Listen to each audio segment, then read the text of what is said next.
আপনাদের সহযোগিতা ছাড়া এই প্রোগ্রাম কোনোভাবে। জুলাই আগস্টে স্বৈরাচার সরকারের নির্বিচারে ছাত্র জনতা হত্যা আর ১৬ বছর লীগ সরকারের নির্যাতনে শহীদদের স্মরণে কেন্দ্রীয় শহীদ মিনারে স্মরণ সভার আয়োজন করে বিএনপি।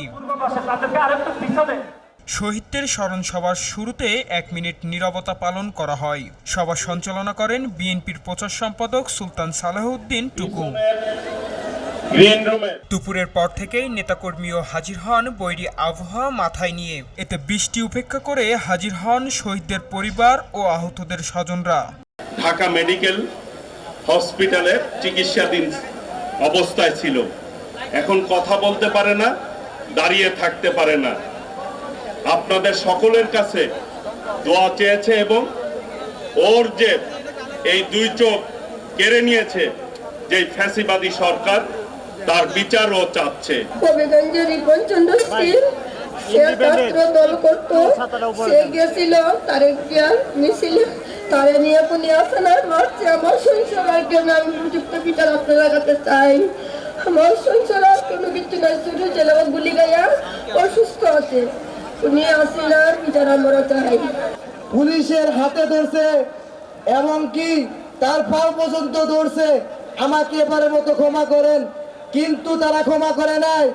আমিও চাই যে আমার ভাইকে যে হত্যা করে মেরেছে, আমি তাদের বিচার চাই। বিএনপির মহাসচিব মির্জা ফখরুল ইসলাম আলমগীর বলেন, হায়নার মতো এখনও আক্রমণ করে নৈরাজ্য সৃষ্টি করতে চায় আওয়ামী লীগ। এই ষড়যন্ত্র মোকাবেলা করতে হবে।